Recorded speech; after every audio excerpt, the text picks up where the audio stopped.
इनका पूरा चेहरा सांप्रदायिक हिंसा से रंगा हुआ है, सांप्रदायिक एजेंडे से रंगा हुआ है। कत्लेआम पर भी इनको शर्म महसूस नहीं होती है। बात करते हैं सांप्रदायिक सौहार्द की।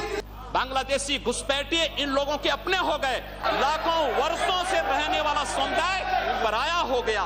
कड़वी सच्चाई लोग स्वीकार करने को तैयार नहीं, जो बीमारी इन्होंने पूरे देश को दी है। दोस्तों, योगी आदित्यनाथ जी की बात सुनकर आप हैरान रह जाएंगे। कैसे विपक्ष को उन्होंने लताड़ा और आईना दिखाया। उन्होंने खुद कहा कि कैसे बांग्लादेशी घुसपैठिए इनके अपने हो गए और लाखों वर्षों से रहने वाले भारतीय पराये हो गए। तो वीडियो में बहुत मज़ा आने वाला है। चलते हैं वीडियो पर और योगी जी की बात को सुनते हैं और विपक्ष को शर्मसार करते हुए देखते हैं। कत्लेआम पर भी इनको शर्म महसूस नहीं होती है। और आज ये लोग इस देश के अंदर बात करते हैं सांप्रदायिक सौहार्द की। इनका पूरा चेहरा सांप्रदायिक हिंसा से रंगा हुआ है, सांप्रदायिक एजेंडे से रंगा हुआ है। और इसीलिए बंधु महोदय, इस देश के अंदर असम में क्या हो रहा है, बांग्लादेशी घुसपैठिए इन लोगों के अपने हो गए और इस देश में लाखों वर्षों से रहने वाला समुदाय पराया हो गया। इस देश के अंदर महोदय, असम में बांग्लादेशी घुसपैठियों के कारण कोकराझाड़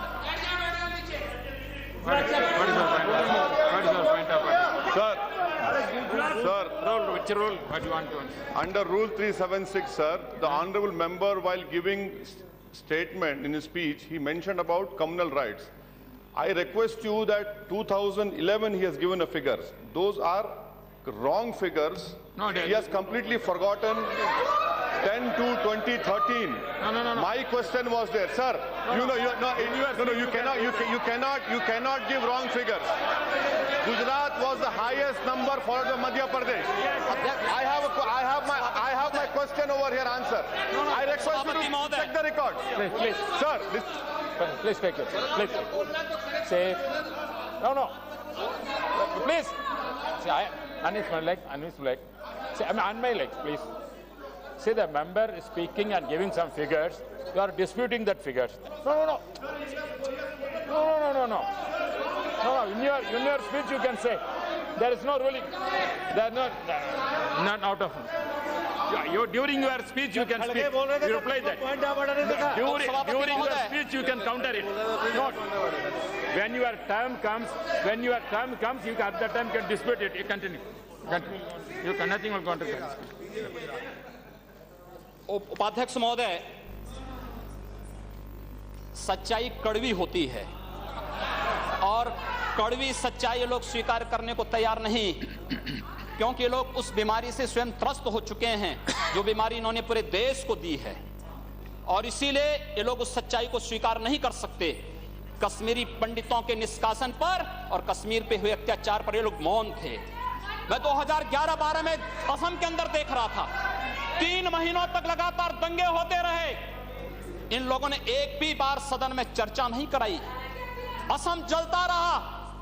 और तो और कांग्रेस के लोग एक बार तो असम के ही मुख्यमंत्री को कटघरे में खड़ा कर दिया कि इन्होंने बोडो लोगों के बारे में कैसे बोल दिया। अरे बोडो वहां का नागरिक है, उसके बारे में नहीं बोलेंगे, किसके बारे में बोलेंगे? लेकिन ये लोग बांग्लादेशियों घुसपैठियों की वकालत करते हैं और बांग्लादेशी घुसपैठियों की वकालत करते हुए इन लोगों ने पूरे बांग्लादेश, पूरे पूर्वोत्तर के भारत का जो समीकरण बदला है।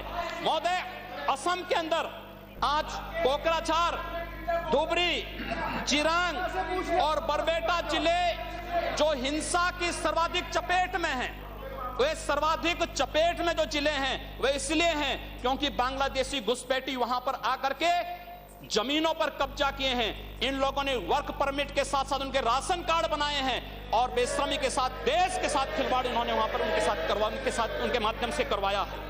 महोदय, और तो और हम किसी और बात में नहीं जाना चाहते हैं। मैं पूछना चाहता हूं कांग्रेस से और कम्युनिस्टों से भी, कोयंबटूर और बेंगलुरु धमाकों का जो अभियुक्त है, उस दुर्दांत आतंकवादी के लिए विधानसभा का स्पेशल सत्र बुलाया जाता है। दोनों दल एक साथ मिलकर के अपील करते हैं कि उसको छुड़वाओ। ये क्या सेकुलर, क्या यही सेकुलर है? क्या इनका यही सेकुलर एजेंडा है? क्या यही इस देश में यही सेकुलरिज्म है? और इस देश के अंदर महोदय, था। comments. Let him speak. हम भूले नहीं। Yes, authorized speech. Why are महोदय you making 11 comments? अगस्त 2012 को मुंबई के आजाद मैदान में जो कुछ हुआ, महोदय आजाद मैदान की घटना क्या थी? आजाद मैदान में रोयांग मुस्लिम जो बर्मा में थे उनके बीच में और वहां के बौद्धों के बीच में वहां पर हिंसा हुई, दंगे हुए। ये मामला म्यांमार का है, भारत का नहीं। लेकिन म्यांमार की घटना में दंगा कहां होता है? आजाद मैदान मुंबई में। ये लोग मौन रहते हैं, वहां शहीद स्मारक तोड़ा जाता है, पुलिस के जवानों को मारा जाता है, मीडिया कर्मियों को मारा जाता है। उनके साथ साथ पुणे में दंगे हुए, उनके साथ उत्तर प्रदेश के अंदर बरेली में, लखनऊ में, कानपुर में, इलाहाबाद में दंगे हुए। ये लोग मौन रहे, इन लोगों ने कभी उस पर आवाज नहीं लगाई। ये लोग मौन रहे उस घटना पर। ये वही लोग हैं जो आजाद मैदान की घटना पर मौन थे और बाबा रामदेव पे उन सत्याग्रहियों पर ये लोग रामलला मैदान पे लाठी चार्ज करके बेशर्मी के साथ वंदे मातरम का गान करने वाले लोग, करने वाले देशभक्तों पर लाठी चार्ज करते हैं। ये लोग देश के अंदर सांप्रदायिक हिंसा की बात करते हैं। सांप्रदायिक हिंसा किसने फैलाई है? कौन फैला रहा है इस देश के अंदर? कौन इस देश के अंदर सच्चर कमेटी के नाम पर समाज को बांटने का कार्य कर रहा है? इन लोगों ने सांप्रदायिक आधार पर 1947 में देश को बांटा है और आज पुनः देश को बांटने की साजिश के तहत पाकिस्तान के एजेंडे पे ये लोग कार्य कर रहे हैं। और इसलिए महोदय, जब उत्तर प्रदेश के अंदर की जो घटनाएं आई हैं, उन घटनाओं पर अगर आप नजर डालेंगे महोदय, जो घटनाएं हुई हैं उन घटनाओं के बारे में अगर मैं आपके सामने रखूं तो घटनाएं अपने आप में चौंकाने वाली घटनाएं हैं। और ये चौंकाने वाली घटनाएं कितनी खतरनाक हैं। Sir, Rule 380. I'm quoting.